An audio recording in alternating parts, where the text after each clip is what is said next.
Thanks everybody for joining us today. This is the Struct Club Pod. I'm your host. I'm Amira Pollock. I'm the founder and CEO, creator of Struct Club. This podcast is built for our community, by our community. It's your story, your expertise, your perspective. And this was our first episode with Emily. Hey there. Emily, for people who don't know you, I'd kind of be surprised for Struck Club members who don't know you because you're such an OG with the community. You've been with Struck Club for more than half a decade now. Who's Emily, and how would you introduce yourself? Okay. I would introduce myself as, I would say, a mom, a wife.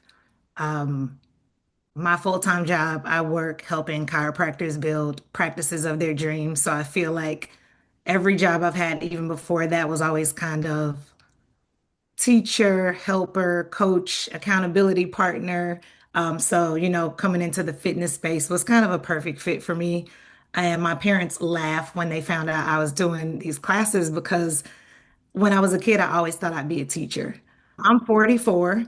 I started this a little later than some people do. So that's another testament of there's no age limit on when you can start or stop this kind of thing.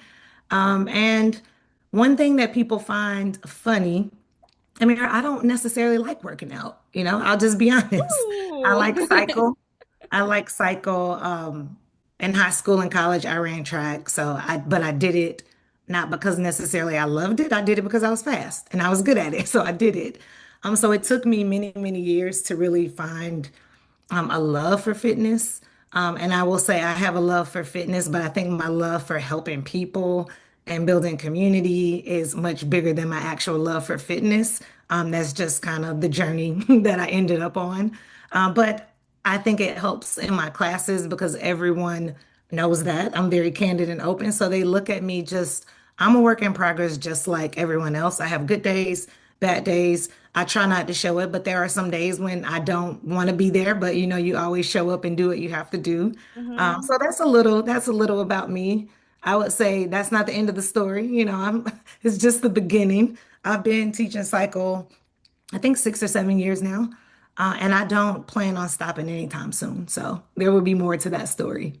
Incredible. I This brings up so many more questions that I want to ask you, but first, just out of curiosity, what was the moment? Do you remember when it really clicked? Like, aha, I want to be a cycling instructor, or the moment that Oh, gave you, absolutely. what was that? Tell me about that.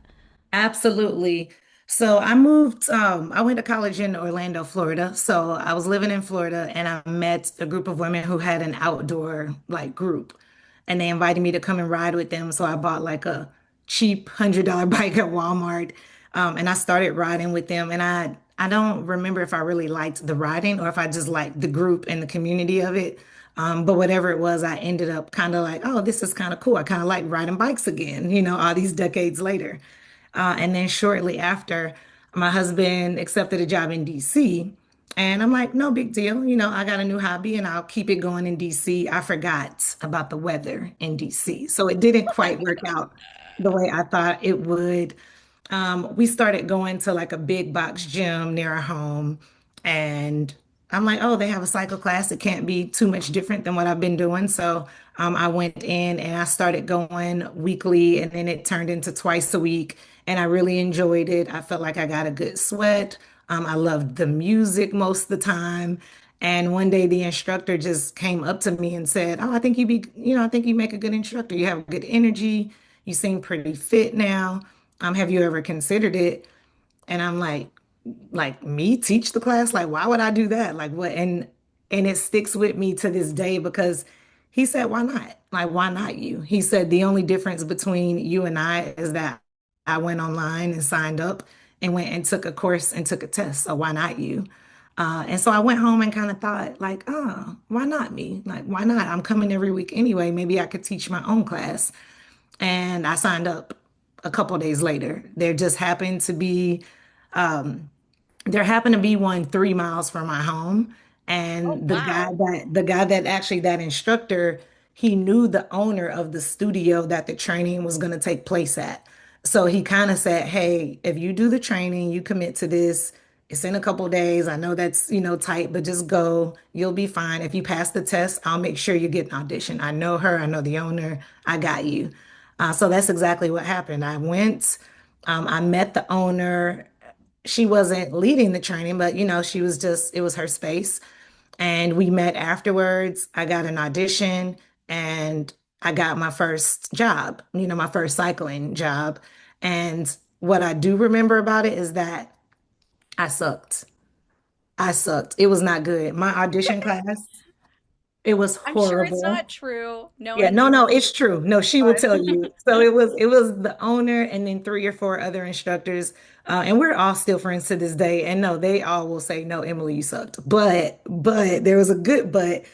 They said, but you had like confidence, you had good energy, you just had like a positive vibe. Um, you talked to all of us, you engaged with us before the class, you learned everyone's name, you did all things right that are hard to teach. And the things that you did wrong are very easy to teach. Like, you take the course, you take the test, but taking the test is very different than real life teaching a class. So that's kind of how it all started. That owner, she was a godsend because she offered to kind of mentor me. So I would meet with her every Sunday morning and I would do two or three tracks. And she would say, girl, no, we got a lot of work to do. So we did that. We did that honestly, maybe like a month and a half until, she felt confident, I felt confident. And then I took on my first class and the rest is history now. that's incredible. And you have taught, actually having seen some of the stories that you've posted, the content on IG, you've taught at Boutique, Mhm. you've taught at Big Box, you've taught all across the map. Mhm. Where you live, and I'm sure you have taught thousands of writers. And one of the things that I'm curious about is through those years of learning, what would you say through the years up to now is your signature style? Maybe it's something that you say, maybe Mhm. it's something to do with the music. What would be how you would characterize Emily's class? I would say a couple things. I don't freestyle. I don't feel comfortable with it. I don't like it. That's why I love the app. I like knowing what I'm going to do every second of the music.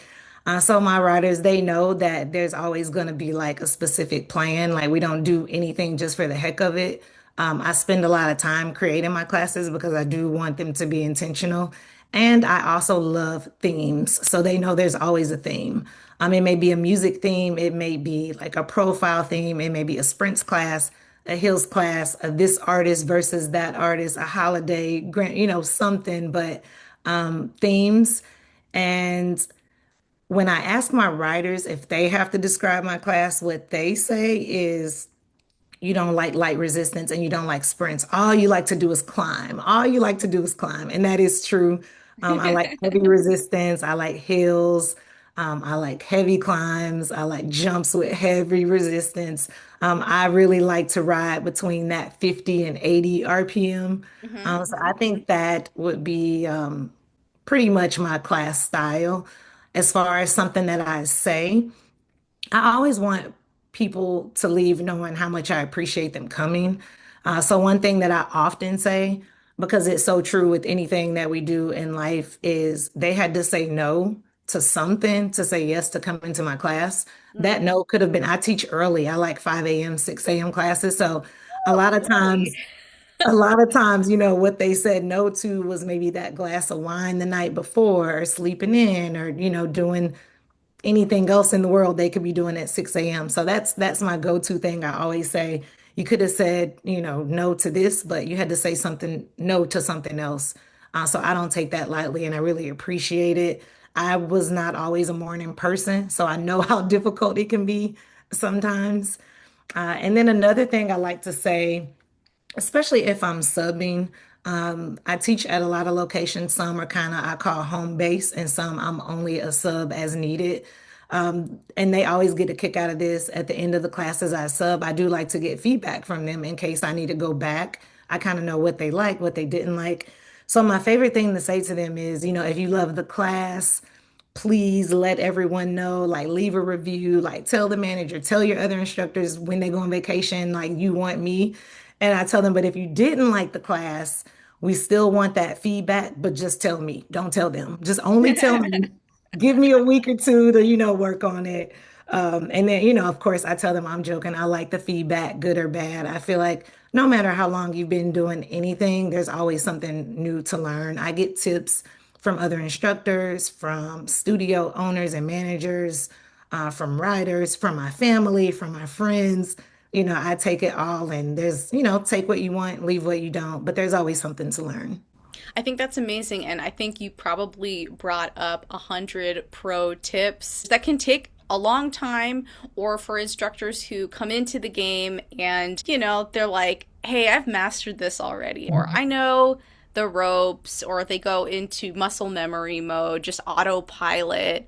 There's so much to be learned. Here's some of the things that you brought up Yeah. that I love and that I see and instructors have shared gives them great success is themes, leaving reviews. I feel like that is something that when I'm walking around as just a consumer in the space, like I'm hopping to a new class, I'm in the saddle. I'm not on the podium, and I look at the reviews. I think people forget to ask Yeah. for that feedback, positive feedback, constructive feedback. So I love that you do that. Yeah, I love it. And to be quite frank, it has helped me get into some spaces that I never thought I would be in. Hmm. Just, oh, I got an opportunity to randomly sub at this place, not as a regular sub, but they were just short and needed someone.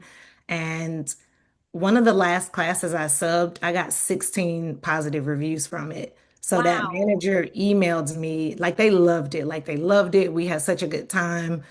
Some classes just hit. Like that one just like everything went so perfect. And that manager called me like, hey, they love you. Do you just want a spot on the schedule? So it's like you never know where those reviews can take you. And then I also learn from them. They're not always positive. Sometimes they're not positive. I don't even want to say the word negative. I don't view them as negative though. I just view them as a learning lesson. They don't know all the things we know as instructors. And I think I have a great class. I think I teach a great class. I think I'm a great instructor. I'm going to toot my own horn. Yes, But when I please. get reviews, yeah, when I get reviews that don't reflect that, oftentimes it's because I didn't do a good job from the start, either setting a standard or explaining something or kind of writer education. It's typically, oh man, they're right. I should have said this. What they're saying technically isn't right. In their brain, it's right, but like, oh, I didn't explain that well enough. So it's a learning lesson for me, just like, oh, I can do this different next time. And it may be the same ride, and they would leave a totally different review the second time around. Yeah, I want to dig into that a little bit more because I do, just as a person, a human being who goes to class, attend a lot of classes where the instructor assumes that it's just a given for us that the product is great. It's a given for us what the benefits of the exercise are. It's a given that XYZ. They seem to assume by omission that the other students and I understand that. In your case, do you feel like it has been when you talk about setting the standard, is it kind of setting the roadmap in class? Is it explaining the movement? Is it something introductory or explaining about yourself and your style? What Mhm. are some places that that has showed up For in me, class? it's of all the things you said, it's really all of the above. Most of my classes, my, home-based kind of classes, it is pretty much a regular group, but there's always one person that may be new or one person that isn't new but has been away for a while or someone that isn't new but never really paid attention and got all the things. So I like to walk into every class as if there's someone new there, even if I am familiar with every single face. So there are always a couple standard things that I like to share with them, like what does RPM mean? What does riding to the music mean? What does riding to the beat mean? If you're bouncing in the saddle, what does that mean? Safety items. A big one for me is letting people know, because all instructors are different, and I never want a rider to think that I'm saying if another instructor does that, that's bad because what I do is right. So it's not a right or wrong. So I do always try to let them know this isn't right or wrong, good or bad. This is just how my class operates.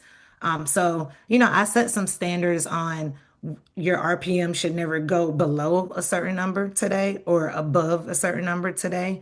I tell them if you start to cycle and you can't get a smooth circle and you stop at the bottom each round, raise your hand, something's not right.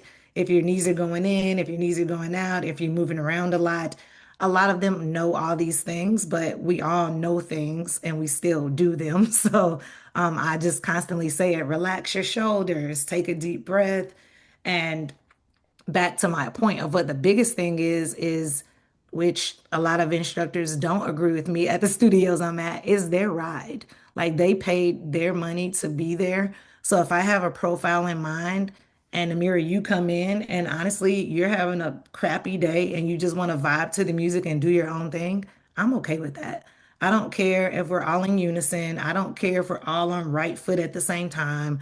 I don't care if some people are in the saddle and some people are seated. Like I have an intentional profile of work that we're going to do today.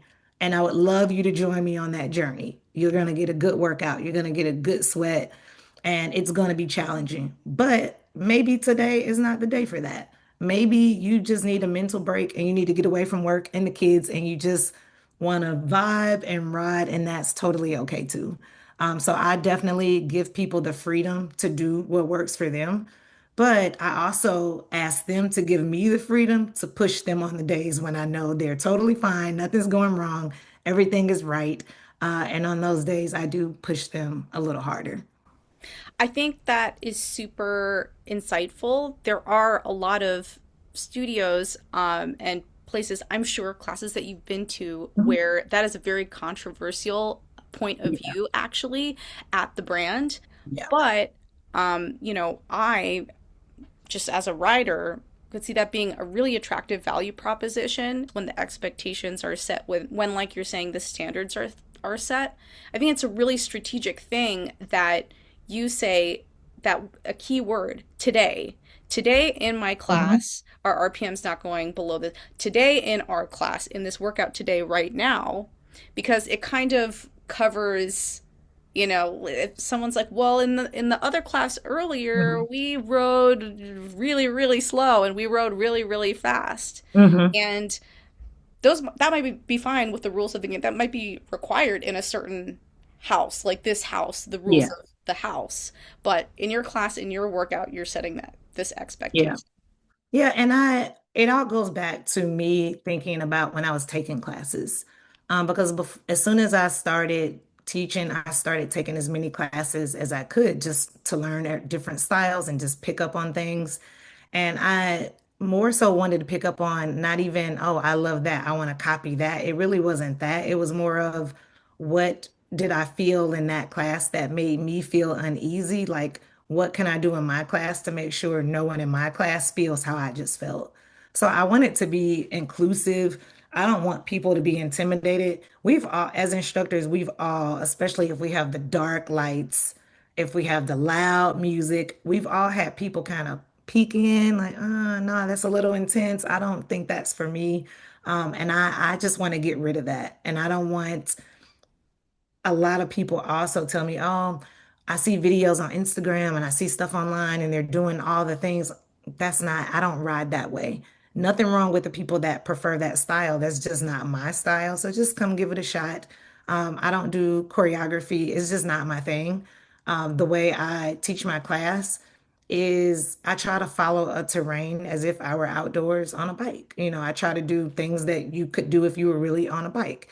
If you couldn't really do it on a real bike outdoors, you likely won't do it in my class.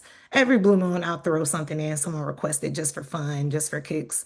But I try to make sure that it's more of a performance type of class. Like the music drives it. It is very much beat driven and music based. But at the same time, I want people to really like tap in. We're having fun, but I'm not teaching the class for fun. I'm teaching the class for people to get better. So I definitely like have certain metrics. I track their metrics. Some people care about that, some people don't. I do the FTP test quarterly. I do a lot of things in the class that sometimes they hate, but I want them to see that this is helping you and you're getting better, you're getting stronger, you're getting faster, all the things. But then on the flip side of that, I have some people that love cycle and they don't do anything else. They don't stretch, they don't do strength. And like I have to say, as much as I love seeing you here every single time I teach, it really means a lot to me that you support me in this way and you're moving your body. But girl or guy, you got to do some other stuff too. So Mm, that, it's kind of a fine line.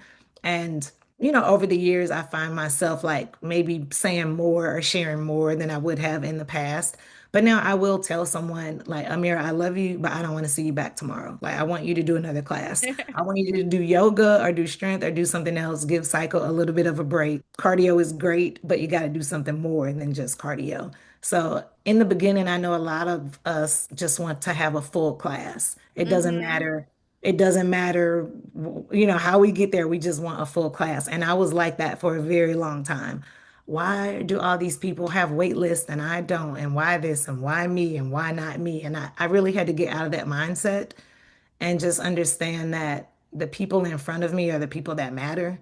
Whether it's one person, 10 people, or 100 people, my class is my class. It doesn't matter how many people are there. We don't talk about the people that aren't there. Oh, empty bikes, where is everyone? I don't do that. We Right. focus on the people that are there. And I just tell myself if I give them a great experience, they'll come back. And if I give them enough good experiences, they'll keep coming back and eventually they're going to tell a friend. Or eventually they're going to tell someone else in the gym, what'd you just do? You look like you're worn out. Eventually someone will tell someone and more people will come. So I just like to keep that in mind. And then the other thing I tell myself is, and not just with cycle, but really it could apply to anything in life. Like if you aren't responsible with one or two or three of anything, money or homes or cars or riders in your cycle class, if you don't take good care of one or two or three, like why would you deserve to have the waitlisted class?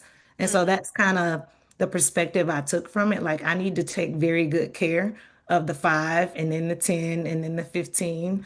And then now I'm 6, 7 years in, I'm just now getting to a point where I have consistent waitlisted classes. And it took me a very long time to get there and then to also maintain it. So I'm constantly, telling myself, but it doesn't matter. The numbers don't matter. As long as you do a good job, the people will come. To that point, I wanted to ask about, even though fundamentally the workout that you are offering is very performance based, it is a workout, Mhm. people are clearly still having fun through it all. And you bring a certain type of energy and a certain type of creativity when it comes to themes. This is something that we've even seen you share across the app. There was the Beyonce ride, it was the most popular ride in the app for a time. Still love that Super, one. super well programmed. Where do you get your inspiration from? Like, take us behind the scenes in your creative process. Is it, I mean, some people are like in the shower. Other people, oh, just as I'm jumping off the bike from This another is, ride. Like, this is a funny question because instructors ask me this all the time, and I get them from three places. One, Struct Club. I go in Struct Club and I look at all the themes, and sometimes it may be a theme like, oh, that's not quite what I want to do, but it just kind of gives me a little spark, like, oh, but I could flip it and do it this way. So that is the first one. The second one is one of my closest friends is also a cycle instructor, and she is super creative. So I steal her themes all the time. Like I steal them all the time. She knows my personality well. So if there's one that she knows I would just love, she'll say, "Hey, like this is what you should do." And then the third way, I guess four. I said three, but I guess four. Third, a lot of times they tell me what they want. Um, they will say, "Hey, we want to do a Michael Jackson ride, or we want an 80s ride, or it's someone's birthday," and they give me themes. I am more than happy to do themes that are requests that I just ask them to give me a week or two to, have time to put it together.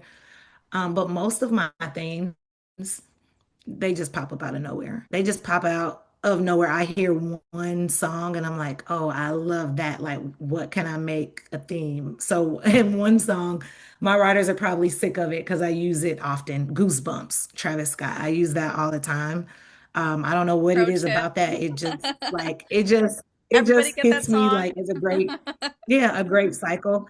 And so I ended up doing a theme that they really loved. It was called The Villain's Ride. And like that track isn't necessarily about a villain, but just the energy in the music. It's like the deep bass. So sometimes it's just one track and I come up with the theme from that. A lot of times it's just whatever is going on in pop culture. So it's always easy to do like Grammys or this artist versus that artist. We did Pride Week, we did Juneteenth, whatever is going on, that's what we do. And then again, random, the gym, my kind of home base place, our AC was out for a period of time. It was hot. No. It was very, very hot. And I'm like, instead of, and everyone, oh, it's so hot, we're gonna die. And like, instead of like, I just leaned into it. I leaned into it. So like the theme was, but I can't remember what I called it. But every single song had the word hot in it or heat wave, and they thought that was hilarious. They thought it was hilarious. They were like, yeah, next time do ice instead whenever it's like this. So I just really find them anywhere. I used to struggle with themes and I didn't do them very often. But now I do a theme every single class. Even if I don't announce it to them, they can guess it just based on, they usually can guess or get pretty close. But I do in every single class because it helps hold me accountable to keep making something new instead of just falling back into what I'm used to. And then it also helps me explore different types of music. When I first started teaching, I only used music that I listened to and that I liked, which that's fine. Not, no problem with that. It's great as a beginner because every beat drops. So if you mess up, you can easily pick up and know where you are.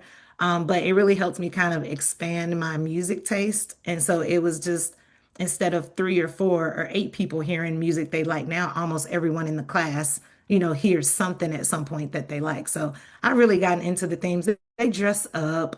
Sometimes I decorate. Sometimes I go all out. Like quarterly, I do like an all out where I decorate. I bring snacks. And for my birthday, I did a beach theme. So we had a Big. beach backdrop. We had coconut water afterwards and fruit cups. And, we go all out just because I want them to know that I appreciate them showing up for me. And sometimes I don't even tell them what the theme is. And at the end, they're like, I think I know what that one was. It was 70s, then 80s, then 90s, then 2000s. I'm like, oh my gosh, that was it. So it's kind of fun. Sometimes I tell them, sometimes I don't. But again, it just forces me to keep trying new things. That sounds like so much fun and like probably a lot of fun, hilarious things have Oh, potentially happened in absolutely. class. Like Yeah. take us into it. Like any super memorable story. Everybody's got one. Everybody's got at least one. So I got this one from Struct Club. I did the Barbie ride. I was not expecting this. Every single guy in the class showed up in all pink, and one of them had on a tutu. And it was the one that none of us ever would think would do that. So that was so funny. That Surprise. was great. That was great. One of my most memorable experiences has been teaching a series for the blind and visually impaired. It was a great opportunity that I got at one of the studios. And initially I was like, I don't know, is there special train? Like, how do I do this? And the owner, essentially, she's like, Emily, the way you teach, like you don't need to see like the way you teach, you ride to the music, you help them from like you can do this. You already do this. So that was a bit of a challenge, but it was so rewarding. It was so fulfilling. It was a three-part series. So we got to the point where everyone was able to come into the room. They were able to set up their bikes on their own. They were able to get on and ride the full class. They learned all the terminology. There was no need for me to call out specific numbers. But we rode by feel, we rode by the beat of the music, and it was such a great experience. Many of them got memberships at that studio and still ride to this day. And then a few of them are also now doing strength classes. And then one of them who I love and we kind of built a really great relationship. She ended up doing an outdoor bike ride and an outdoor 5K with some Wow. assistance. So it was just a really moving experience for me. Um, it was something that I thought was going to be so difficult. And honestly, I really didn't have to change much from my normal teaching style. But it meant so much to them. And they rocked it. They were amazing. They did such a great job. They had great energy. So I'm just glad that they, entrusted me to lead it and to lead them. And it was just great just to see that, fitness should be inclusive. And if there is something that someone feels holds them back, then we need to find a way, to bring them forward. So that was really a good experience. I would love to do more things like that. I love that. And, it's actually not as uncommon as people might think. Even though you had this designated class, one of the things that those of us who, as app developers, got accepted into Apple's e-boot camp and got to go to Apple HQ and work with a whole bunch of like the experts internally in app developer group at Apple, and going to WWDC, getting our app audited for accessibility. One thing that Apple shares a lot is up to 1 in 3 people are visually impaired in some way, shape, or form. And Hmm. so, therefore, accessibility in design and even in app design or software design is really important just because, Hmm. yeah, a third of people is a lot. Yeah. So I think the point that you bring up, the story that you bring up, is so important because I think it's a lot more prevalent than instructors may know or they may cater their classes to for their Yeah. audiences. Hmm. There have been some other experiences I've had. I remember one. It was after the Super Bowl where Kendrick Lamar performed. I love Kendrick Lamar. So I'm like, oh, perfect. And I was also a sub. So for one, it was 6 a.m. the Monday after the Super Bowl. So that's already kind of like, it's gonna be tough. Woo! Yeah. And then I did a Kendrick Lamar and Friends, it wasn't just straight Kendrick Lamar. And so everything's going well. After the first two warm-up tracks, there were four guys that came, kind of a group of guys, they got up and left. That was the first time anyone had ever left my class without me knowing, without me knowing what was going on. Oh, I have an appointment, I'm leaving early. And I was just like, it really caught me off guard. And it took me a couple, and I'm like, oh, don't worry about it, just keep going. So that it kind of crushed me a bit because it had never happened before. I thought this class was awesome. They left after two tracks. And I sub at this location maybe once or twice a month. And again, that was what, 2 years ago now, 3 years ago. I saw that group of guys this year. And I went up to them and I'm like, do you guys remember me? Can you just tell me why you left? Because it's still bothering me to this day. Why did you leave? And they said because the warm up was hard. Like nothing, they were like nothing was wrong with you. It's like the warm up was hard. So we were just like, if this is the warm up, like no, we don't. This is not what we want. And I explained to them, at least for my classes, the warm up is not supposed to be easy. The warm up is to prepare you for the work that will get even harder. But I don't like to do an easy warm up.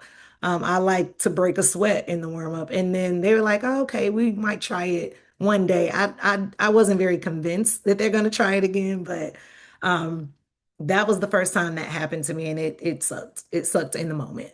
It's totally crushing. That I think it's happened to all of us at some point or another, and I'm really glad that you had the chance to bump into them again and that you actually had the courage to go up and ask them about why. You didn't, I mean, assume anything, but you were just genuinely curious. I really wanted to know. I'm like, what did I do something? Did I say something?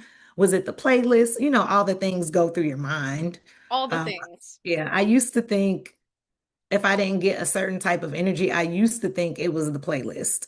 And now I've learned that I've taken lots of classes that were amazing and I didn't like the music, but the class was good. So I'm like, even if someone doesn't like this particular playlist, if the profile is good, if I'm good, if the work is good, for some people, the music is like, oh, I didn't like the music, but her class was so good. I'm going to give it another shot. And if I constantly see someone like coming back, but I never see them, you see someone light up like that's their jam, or you see them. But if I never see that, I just go ask them, Amira, thank you so much for coming. What music do you like? What's your favorite song? What song really gets you hype? And then I make sure I use it. And that's really now where in the app where you can put notes, I put my cues, but I also put things like that, like this is James's favorite song, or this is the song Mary got married to. So if they're in Oh, class, wow. it's there. And I don't have to try to remember everything. I kind of have like those little cues in there for birthdays and that kind of thing. So those are some of my little tricks that I like to do. I really love that. Yes. Any other tips, tricks, advice? Tips that I do now, things I do now that I wish I would have started doing much sooner. Specifically in the app. What I just said, just like making those little notes, like if I see someone light up on a certain track, like saving those and like putting their name somewhere in it. So I say their name, so I look at them. Another one that I wish I would have done sooner, as soon as I finish a ride now, I immediately go back into app and make edits. Like if something didn't feel right or something wasn't as smooth as I thought, you always think, oh, next time I'll remember. No, after building however many classes, you're not going to remember. So as soon as I get home, or even like before I even start my car, I go and change whatever needed to be changed, or I delete whatever didn't work right away so I don't forget. And then another tip in the app, I would say be maybe more specific in your cues and your moves than you think you need to if you like to reuse classes. I don't like to reuse classes. I like to keep it fresh, but I will reuse a class like a year later and just Mhm. revamp it. And a year later, when I put FFS, is like, what did that mean? I don't remember what that means. Like maybe back then, a year ago, I was doing something called that, but what is that? So those are a couple things that I wish I had done. Because some of my older rides, I go and play them. I'm like, what in the world did I mean when I wrote that? So that is definitely a tip I would use. Tips for just like cycle in general. I think for me, it would be just taking the responsibility of being the leader of the class seriously. And is knowing that it really does impact people's day much more than you ever may know. And I really learned that last summer. I think you and I spoke about this, but last summer, I had a torn hip labrum and, I had like some minor things and I wasn't really supposed to be riding. So I took a summer off from teaching. Yeah, I The remember phone that. calls and the text messages and the Instagram messages I receive from people about their mental health. And I'm not a super emotional person. Like it literally brought me to tears because I just never knew the impact that we have on someone's life. So I would say just know that responsibility and support it, protect it, like make sure you do what you have to do to be there, respect people's time, don't cancel classes. And I think the best way to not cancel classes is to not get burnt out. You don't have to teach every class. You don't have to sub every class. You don't have to do that. I think burnout is very real. I've experienced it multiple times where I just want to help everyone and sub for everyone. And if everyone's on vacation, I'll teach every single class this week. I would say just taking time for yourself, knowing that that's not feasible long term. And I think also the more classes you teach in some instances, the less engaged you may be, or your classes may not be as good because you have to create so many of them. So I'm at the point now where I teach a few classes a week, but the few that I teach, oh, they're going to be amazing. They're going to be amazing. If I have to teach two classes, five classes. It doesn't matter how many classes I need to teach for a week. The time that I have allotted in my schedule is the time that I have to create it. My husband travels a lot for work. My son does a million sports. Work is sometimes very demanding. So, like, the time that I have is just the time that I have. And using that time for 10 classes versus using that time for two or three classes, it makes a huge difference. And I think the riders, of course, they may not say it, but I think they can feel the difference and they can feel the effort that you put into it. Metrics. I know a lot of instructors are like, oh, people are having fun, they're working out, that's great. But I like metrics. Even if it's just for me, like I want to know that what I'm programming is working and people are getting stronger, more endurance, whatever we're measuring. So I have like my own personal goals for them. Sometimes they know, sometimes they don't know. But it's just more for me to know that what I'm doing matters and it's making a difference in their life. And then when they go into their real life. Oh, like I wasn't breathing hard, like bringing the groceries up. I was able to run around with my granddaughter. So, those little things, tell the story for me. Yeah, and they're big things in the Yeah. lives of our wolf pack, as we like to call Hmm. it, our local communities, those real people, they come to work out with us. Those are really, really big things. Yeah. Yeah. And I would say, like, be the standard and set the standard. Like they watch us. So if I'm leading the class and my form is bad, or I have blah energy, or I'm rolling in late, like I say, just make sure that you're leading the class and you're being the standard and you're doing what you're expecting from them. I personally like to ride with my group. Like we're all going to suffer together. I'm going to suffer with them. Like I do, unless I'm hurt or something is seriously wrong. I'm on the bike doing at least 80% of the class with them. And, I try to be a good example. I'm not on the phone. I try to be the standard, and I just want to be the example of what I expect from them. So if somebody were to listen to this podcast and like, oh my gosh, I want to go to one of Emily's classes, what's your class schedule? Where are you teaching? Right now, I'm doing like a couple personal challenges. So I am doing High Rocks in September, and I'm running a bunch of races like over the summer. So I took some time for myself to do my own training with that. So right now, I am teaching 6 a.m. bright and early cycle in Washington, D.C. at One Life Capitol Hill, and that is Wednesday mornings. And then on Saturday mornings, I teach it's not a cycle class, but it is a high rock style training class. Sometimes we do cycle as part of it, but it's more of a boot camp type class. I'm doing that every Saturday at 9 a.m.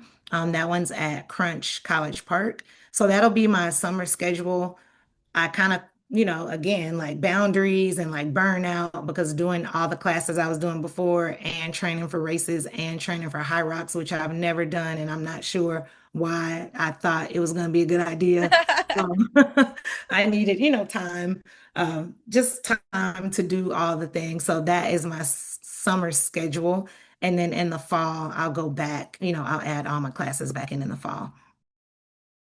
The Members. one thing that I will say, and it's from, just meeting instructors and a lot of members or participants I've convinced, just like someone said it to me, I've said it, to other people, why not you? Like, I think you should do this. You would be great. So some of the people that I used to ride with me are now instructors. And the big piece of advice that I give them, because I think it was what made them like my class, is don't get caught up with what everyone else does. Don't get caught up with Instagram and Facebook and TikTok and who gets hits and views. Like, because honestly, that doesn't matter. What matters are the people that are in front of you in your class. So, like, I try to be super relatable. I don't go on the podium and pretend to be perfect. Sometimes they know my tricks. I have to flip the mic to the side because I need to take a couple deep breaths because I'm dying up there. I do this, I make the same mistakes that sometimes I forget my water bottle and I'm like, oh gosh, I'm dying up here. And I think just being relatable, like, is for me has been everything. Like that has been everything. That is what helps me build community. I don't get up and try to pretend that I know everything there is to know, especially about fitness. I do, want them to think that I'm a leader as far as cycle is concerned, but I also, I'm a work in progress. I'm on a journey just like everyone else. So I think that would be the one thing that I would, want to leave with people. Everything's not going to be perfect and everything doesn't have to be perfect. And for me, those imperfections really are what made people gravitate to me more. That's what kind of built my little community because they know I'm suffering with them, I'm dying with them. And I think people enjoy that. People like realness. I don't, and you may notice I will post like little clips, but I don't record during my classes typically, unless it's not a rule or I just don't like to. Mhm. Because I don't like to be recorded when I'm dying or when I'm, like, so Me I try neither. not. Yeah, so I Me just try to have a neither. balance and like a respect for them, just like they respect me. But that's what I would leave with people. Don't try to be what someone else already is. Just be the first version of you, and the people will come. Absolutely love that. So this is just optional question. By the time this episode is published, is there a ride by you or something that you've shared in the app that you want to point people to? Yes. Some context? Yes, give us the Yes. scoop. So actually, there are two that I have that I am, Amira, you might not go through this, but I know whenever it's like we create it and then, oh, is this going to be good? And oh, let me change this. So it's like I've had these two classes that I've been meaning to submit for a very long time. And I just keep like, oh, let me change this one thing. But I do have two that I absolutely love, and I've gotten great feedback when I've run them. So one of them, I called it the country crossover. Ooh. And it is, you guessed it, guys. It's a lot of hills, a lot of climbs, a lot of, but the music is the theme, and it's a hip hop slash country mix. So Ooh. like everyone really loved that one. They came with cowboy hats and all. That one was fun. And Ugh. then another one that I really had fun with was the Villains Ride, and I've done like two or three different versions of it. I have one that's more like a Halloween-ish. And then I have two other ones, like a version one and a version two, that they really love. And then another one that I want to build on just from the feedback I got from that. Now I'm like, oh, maybe I need to do not just a villains ride, but like a heroes versus villains. So that is in the works. But country crossover and the villains ride, by the time this airs, if it's not in there, y'all get on me because I've been holding on to these for a while and I need to get them in there. So they're extra special. There's Yes, holds me accountable to that. amazing. I can't wait to ride them and work out to them myself. And these stories, gosh, they're so memorable. I'm gonna remember this image of this guy. I don't even know what he looks like. I'm gonna remember that he's in a tutu for your Barbie ride, and so much more than that. Emily, where can people find you? They can find me on Instagram.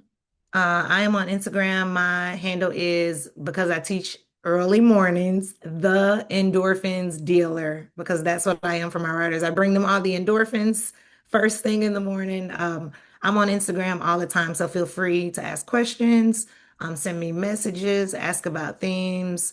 As you can see, I talk a lot. I have no problem. I'm looking forward to it actually.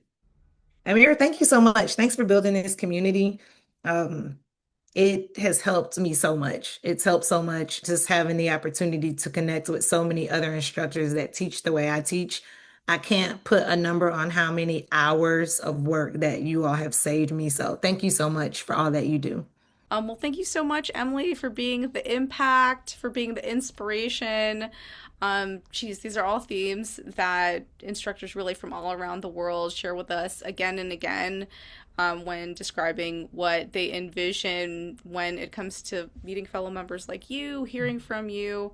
I'm really glad that even though it sounds like you put endless hours already into the work that you do, that our platform has also saved you Oh, yes. some time Yeah. as well.